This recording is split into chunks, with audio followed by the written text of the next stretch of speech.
my first non-MNC role. The group has been very welcoming of new talent, and hence it's a very open group, welcome to new ideas. So I think it's been a fabulous experience, and I enjoy both retail and fashion.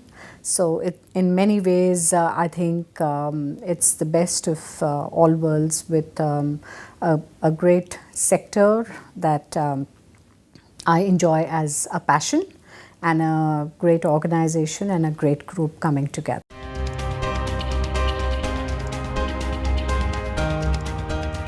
Today, the organizations, thankfully, are far more sensitive to women's needs.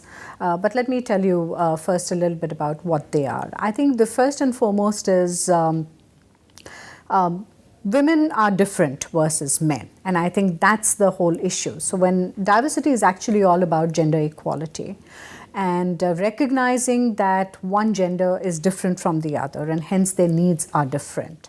The first one is because biologically they are different, at milestone events in their career, or through their life, they have different needs, and organizations just need to be sensitive to that. So of course, women, need to take time off, or they have very specific needs when it's time to start a family, when they start with the challenge of bringing up a child. Their needs are different.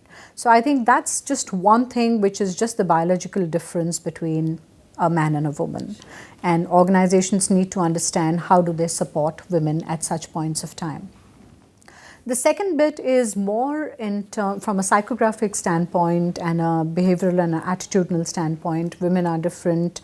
Where I feel there's an opportunity for women to be stronger is their sense of confidence and their level of assertiveness. This to me comes actually, it's a larger cultural issue, because especially in India, and I think also in some places in the West, that we bring up women in our society with certain stereotypes in mind. And as a result, women do not, they don't feel pretty confident when there are job opportunities that come up. They don't feel confident enough to put up their hand. They don't feel that they know enough about making choices. And also, thirdly, where they are different is, I think, because of the multiplicity of roles that women play, women are not sometimes very well networked into the organization. Sometimes they struggle in terms of navigating their way through the organizational politics and organizational dynamics. So those are the three challenges that I see women face.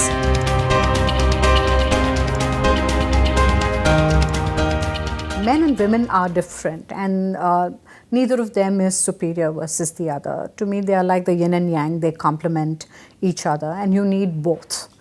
Women and men think differently, and hence, first, from an organizational standpoint, it's important that organizations have a diverse point of view for better decision making. So that's the reason it's very important to organizations.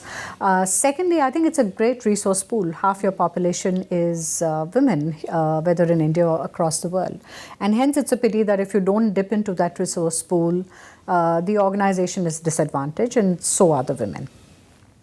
The third thing is, from an economy and from a national standpoint, there is enough data to show that those economies where you have more number of women, and those organizations where you have more number of women working, they continue to outperform those who don't have the commensurate number. So it's well proven. That's the reason I think diversity is important. And there is a lot that organizations today recognize and do. Versus maybe 2 decades ago or 3 decades ago, when people like me started my career.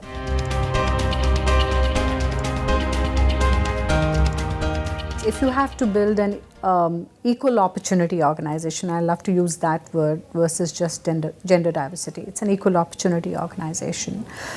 It's very important. The first and foremost thing the organization needs is a commitment.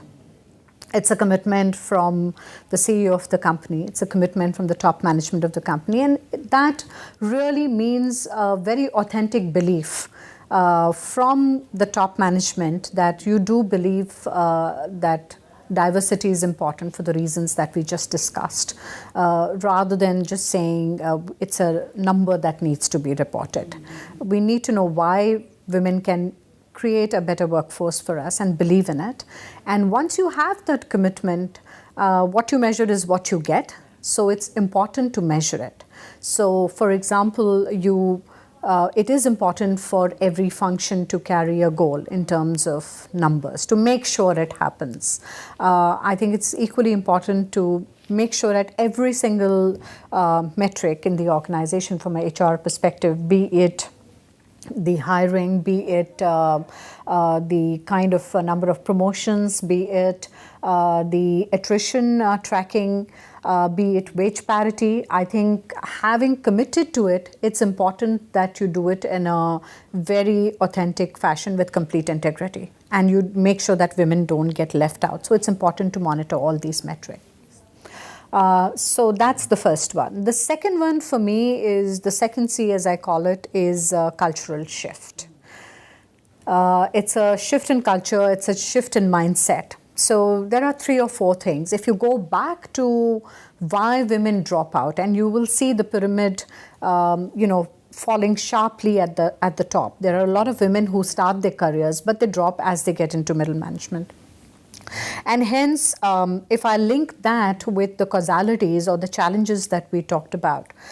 So if you look at the milestone events, I think it's important for organizations to have commensurate policies. So if you look at the Aditya Birla Group, or if you look at Pantaloons again specifically, the fact that you have a very strong maternity policy, incorporating a paternity policy, because equally you want to support men, and you need to make sure that the policies again are not because they favor women, they should be gender neutral. So if it's a maternity policy, there equally has to be a paternity policy for the other gender.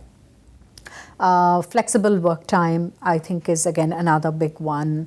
Prevention of sexual harassment is just another one. Just to make sure you're creating the right environment for women to feel safe, for women to feel that they're supported in the organization, and the organization understands their needs. So that's the first one under the culture shift, which is the requisite policies, which is just basic par for the course. Many companies do it. The second one for me is really carrying the other gender, the men, along in this journey.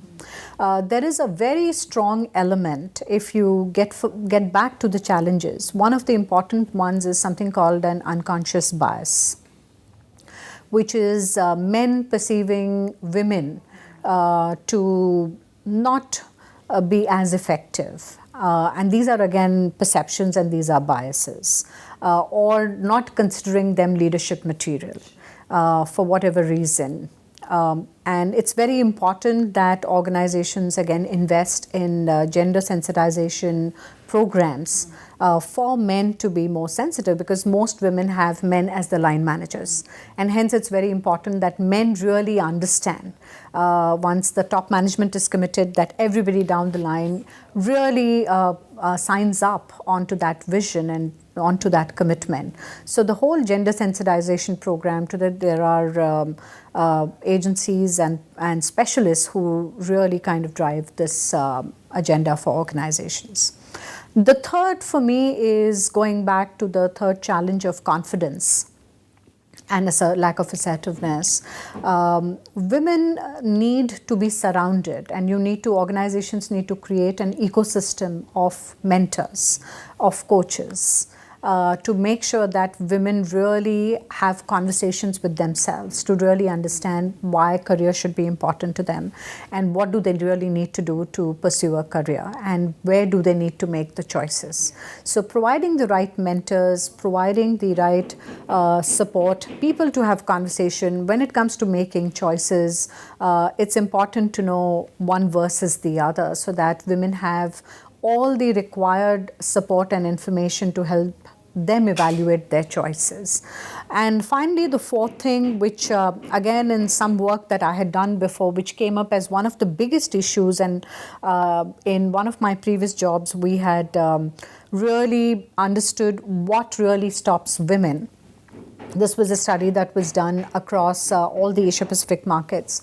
And while all the issues around lack of confidence, lack of support, not enough clarity, difficulty in prioritization came up, one specific factor that stood out for India was safety. And given that women, of course, everybody needs to travel, but women need to feel safe traveling, if it's late evenings, if it is outstation travel, how do you create a strong, again, set of hotels and travel rules for women so that they feel safe traveling. So I think these are the 3 or 4 things, but I think it's important for organizations to understand women as individuals and human beings, and the fact that their needs are different. And I think if organizations realize the importance of what women can do, create provide an equal opportunity environment, I think we'll see more and more women rising to the top.